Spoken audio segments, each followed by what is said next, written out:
हमारी संविधान सभा में हमारे देश की विविधता को अभिव्यक्ति मिली थी।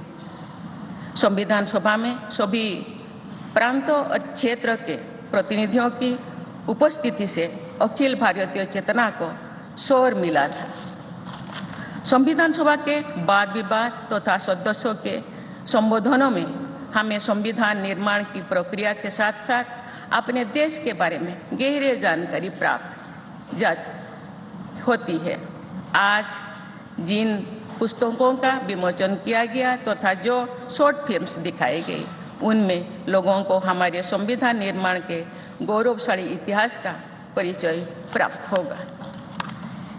एक अर्थ में भारत का संविधान कुछ महानतम मेधावी लोगों द्वारा लगभग 3 वर्षों के विचार विमर्श का परिणाम था, लेकिन सही अर्थ में ये हमारे लंबे स्वाधीनता संग्राम का परिणाम था।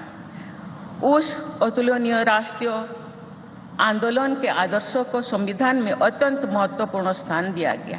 उन आदर्शों को सुस्पष्ट और संक्षिप्त रूप से संविधान की प्रस्तावना में व्यक्त किया गया है। ये आदर्श है न्याय, स्वतंत्रता, समता और बंधुता। ये आदर्श सदियों से भारत को परिभाषित करते हैं। संविधान की प्रस्तावना में उल्लिखित आदर्श एक दूसरे के पूरक है।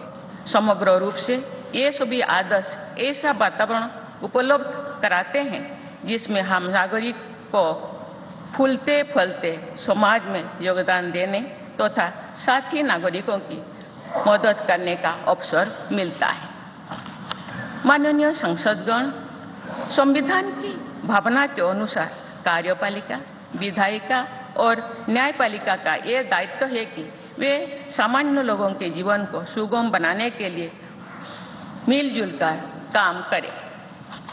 संसद द्वारा पारित किए गए अनेक अधिनियमों से जौन आकांक्षाओं को अभिव्यक्ति मिली है। देश के आर्थिक एकीकरण के लिए स्वतंत्रता के बाद का सबसे बड़ा टैक्स सुधार गुड्स एंड सर्विसेज टैक्स को के रूप में किया गया है। वर्ष 2018 में राष्ट्रीय पिछड़ा बल्क आयोग को संवैधानिक दर्जा प्रदान किया गया है।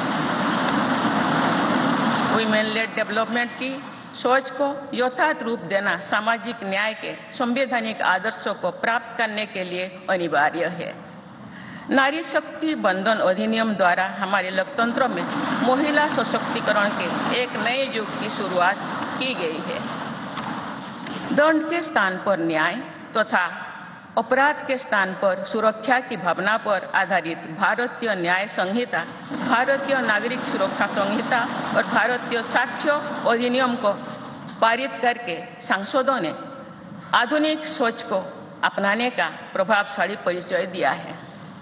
ऐसे अनेक अधिनियमों को पारित करने के लिए मैं सभी सांसदों की सराहना करती हूँ।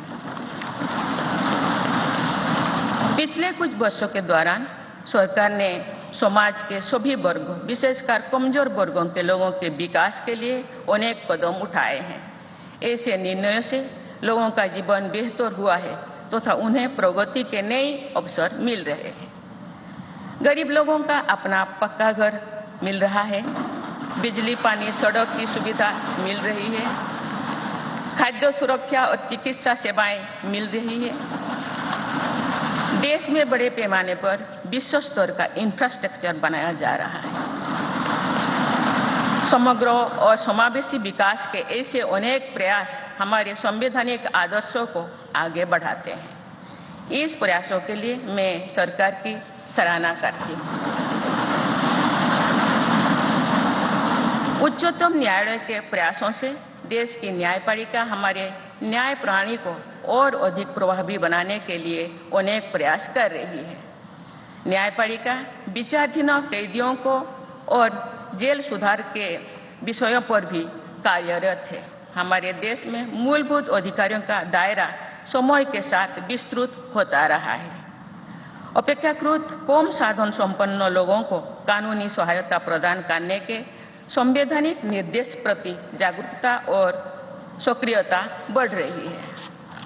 माननीय सांसदगण, कार्यपालिका, विधायिका और न्यायपालिका के साथ साथ सभी देशवासियों की सक्रिय भागीदारी से हमारे संवैधानिक आदर्शों को शक्ति मिलती है। हमारे संविधान में प्रत्येक नागरिक के मूल कर्तव्यों का स्पष्ट उल्लेख किया गया है।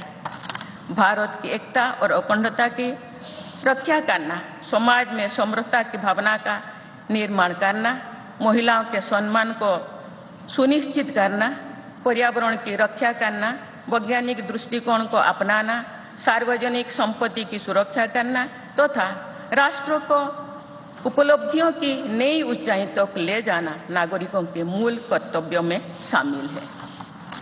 हमारा संविधान एक जीवंत और प्रगतिशील दस्तावेज है। बदलते समय की मांग के अनुसार नए विचारों को अपनाने की व्यवस्था हमारे दूरदर्शी संविधान निर्माताओं ने बनाए थे।